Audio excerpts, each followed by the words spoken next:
नमस्कार साथियों, स्वागत है आप सभी का यूपी समाचार में।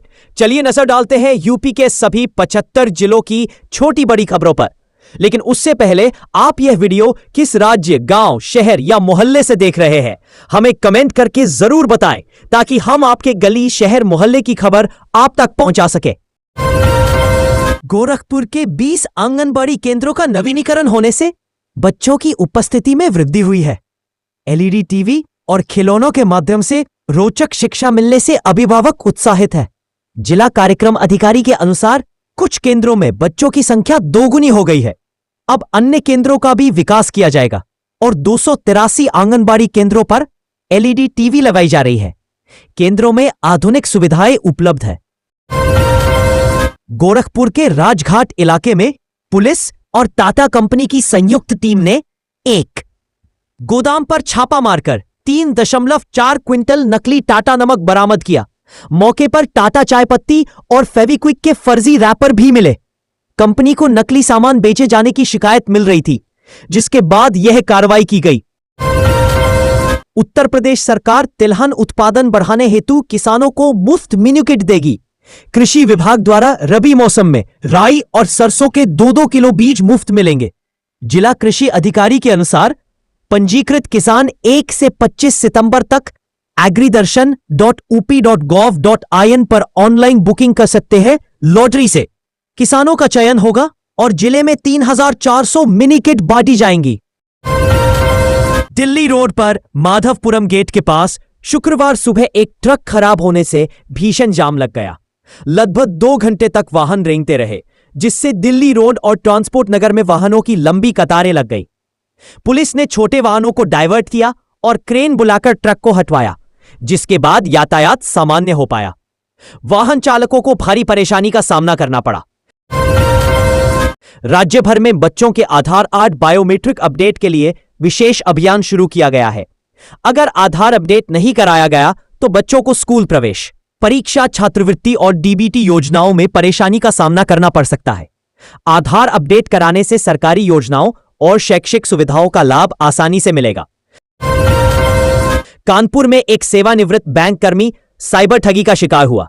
महिला ठग ने क्रिप्टो करेंसी में निवेश का लालच देकर उनसे 2.22 करोड़ रुपए ठग लिए। पहले झांसे में लेकर निवेश कराया, फिर और पैसे मांगे।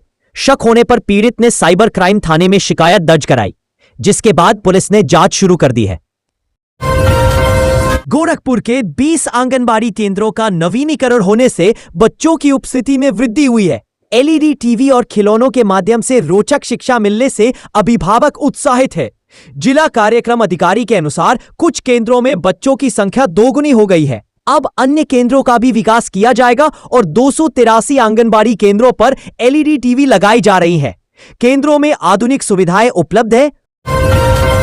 गोरखपुर के बीआरडी मेडिकल कॉलेज के एक अध्ययन में पाया गया कि उच्च रक्तचाप के प्रति गर्भवती महिलाओं में जागरूकता की कमी से गर्भस्थ शिशुओं पर बुरा असर पड़ता है। अध्ययन में शामिल 50 में से 23 बच्चों की गर्भ में ही मौत हो गई, क्योंकि गर्भवती महिलाओं ने समय पर जांच नहीं कराई थी। गोरखपुर में वंदे भारत ट्रेनों के रखरखाव के लिए एक राष्ट्रीय स्तर के डिपो की आवश्यकता है। रेलवे बोर्ड ने पूर्वोत्तर रेलवे के मुख्यालय में इस डिपो को बनाने का निर्णय लिया है, जहां अन्य जोन की वंदे भारत ट्रेनों का भी अनुरक्षण किया जा सके। भटनी जंक्शन के पास खाली भूमि पर डिपो बनने की संभावना है। पीएम सूर्यघर योजना के तहत रूफटॉप सोलर लगवाना अब और सस्ता हो गया है। जीएसटी की दरें कम होने से इसकी लागत में 3000 से 9000 रुपये प्रति किलोवाट तक की कमी आई है। यूपी नेडा का मानना है कि इससे योजना के प्रति लोगों का रुझान और बढ़ेगा, क्योंकि आरटीएस लोगों के घरों का बजट बचाने में अहम भूमिका निभा रहा है। लखनऊ में आरपीएफ क्राइम ब्रांच ने ऑपरेशन सतर्क के तहत ट्रेन में 2 शराब तस्करों को गिरफ्तार किया है। उनके पास से 28,800 रुपये की 192 बोतलें बरामद की गईं।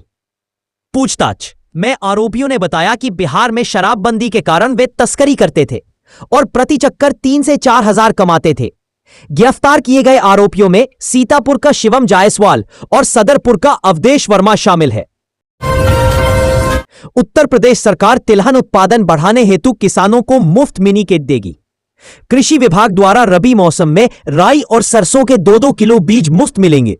जिला कृषि अधिकारी के अनुसार पंजीकृत किसान 1 से 25 सितंबर तक agridarshan.opp.gov.in पर ऑनलाइन बुकिंग कर सकते हैं।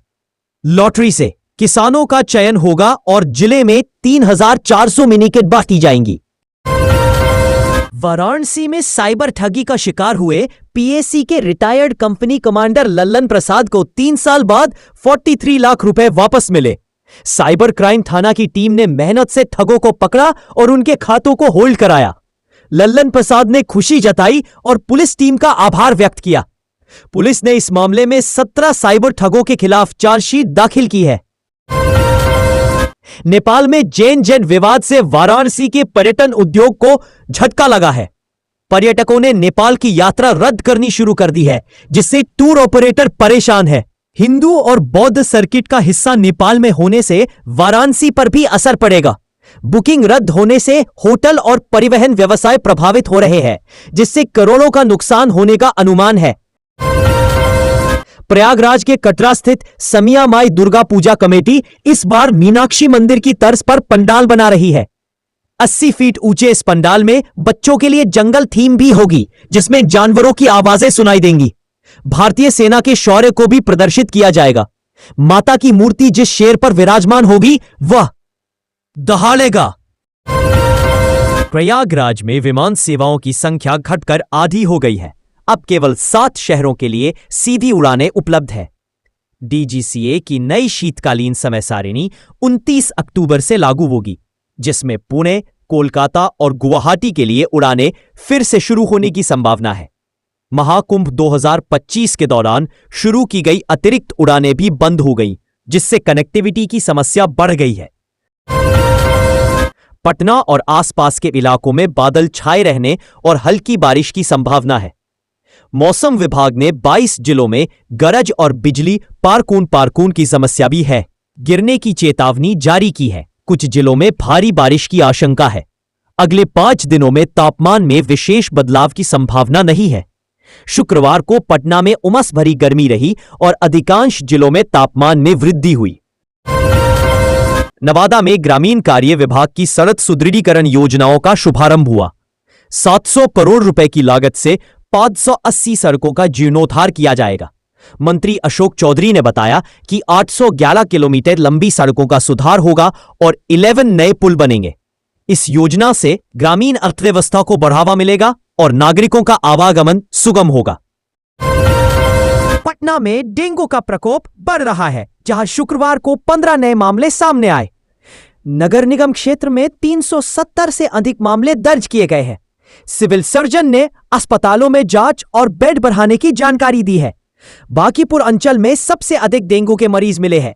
स्वास्थ्य विभाग जांच और नगर निगम फॉगिंग अभियान चला रहा है, जिससे समय पर इलाज किया जा सके। बिहार के भागलपुर से पश्चिम बंगाल की राजधानी कोलकाता जा रही एक बस से 72 लाख रुपए नगद बरामद किए गए हैं। इस मामले में बस के 2 चालकों समेत 4 संदिग्धों को गिरफ्तार किया गया है। गुरुवार देर रात पूर्व बर्धमान के मेमारी पालसी टोल प्लाजा पर बस को रोका गया, जहां नोटों से भरे 2 बैग मिले। बाबा बागेश्वर धाम के धीरेन्द्र शास्त्री के आगमन के बाद आयोजक पुष्कल गुप्ता और पड़ोसी अजय चौहान के बीच विवाद हो गया। पुष्कल की बहन की शिकायत पर अजय और उनके परिवार के खिलाफ मुकदमा दर्ज हुआ है। अजय का आरोप है कि पुष्कल ने बाहरी लोगों से मारपीट कराई और पुलिस उनकी शिकायत नहीं सुन रही है।